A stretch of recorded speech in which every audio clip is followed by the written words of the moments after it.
సింగరేణి భరోసా పేరుతో ఈరోజు ఎమ్మెల్యేలతో పాటు ఎమ్మెల్సీలు కూడా పర్యటించారు. ఒకసారి మరి మాట్లాడిద్దాం. ఏం చెప్తారు? దీనిలో కుంభకోణం జరిగింది. 40 లక్షల టన్నుల బొగ్గు కుంభకోణం జరిగింది. దాంట్లో వర్త్ ఆఫ్ 1600 crores.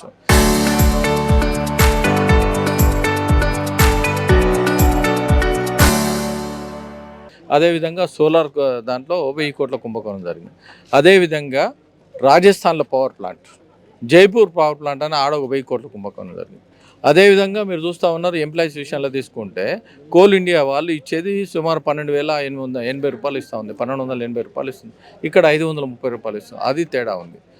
అనేక కుంభకోణాలు జరుగుతాయి. ఓపెన్ కాస్ట్ ఏదైతే ఉందో ఓపెన్ కాస్ట్లో మీరు చూస్తూ ఉన్నారు. దానిలో ఇసుక ఫిల్అప్ చేయాలి.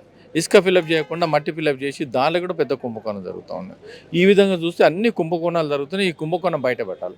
అదేవిధంగా కోల్ ఇండియాకు రాష్ట్ర ప్రభుత్వము 51,000 కోట్లు రావాలి. ఇంతవరకు అమౌంట్ ఇవ్వకుండా ఎంప్లాయీస్ విషయంలో మీరు ఏం జరుగుతుందో మీరు చూస్తూ ఉన్నారు. ఇవన్నీ కుంభకోణాలు బయటికి రావాలంటే మాకు ఇంతవరకు ఏం చేయబోతున్నారు? కంపెనీ మీద ఎట్టి బస్సులో కేంద్ర మంత్రి గారు కిషన్ రెడ్డి గారు లెటర్ రాశారు.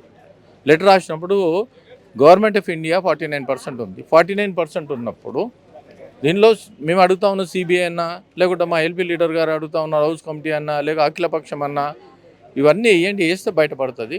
దీనిలో అక్రమార్కులు గత బీఆర్ఎస్ చేసారు, ఈ వీళ్ళు చేస్తూ ఉన్నారు. అక్రమార్కులతోనే టోటల్ నడుస్తూ ఉన్నది. ఈ అక్రమార్కులను బయట పెట్టాలంటే రాబోయే మా గవర్నమెంట్ వచ్చినాకనే వాళ్ళ పని పడుతుంది. రైట్, ఇది పరిస్థితి. ఒకవేళ మా గవర్నమెంట్ వచ్చిన తర్వాతనే వాళ్ళ పని పడతాం. ముఖ్యంగా హౌస్ కమిటీ వేయాలి, లేదంటే సిబిఐ ఎంక్వైరీ చేయాలి. అట్లా కాదంటే ఇటు జ్యుడిషియరీ ద్వారా కూడా విచారణ చేసే అవకాశం ఉంటుంది. కానీ వాళ్ళు వేయరు. మాకు తెలుసు, మా ప్రభుత్వం వస్తేనే ఈ అన్నిటిపై ఖచ్చితంగా విచారణ చేసి దోషులను పంపిస్తాం. బీఆర్ఎస్ కాంగ్రెస్ కలిసి దోపిడీ చేశాయని ఎమ్మెల్సీ అంజిరెడ్డి చెప్తున్న పరిస్థితి. సుమంత్, అవినాయక్, RTV, ఆదిలాబాద్.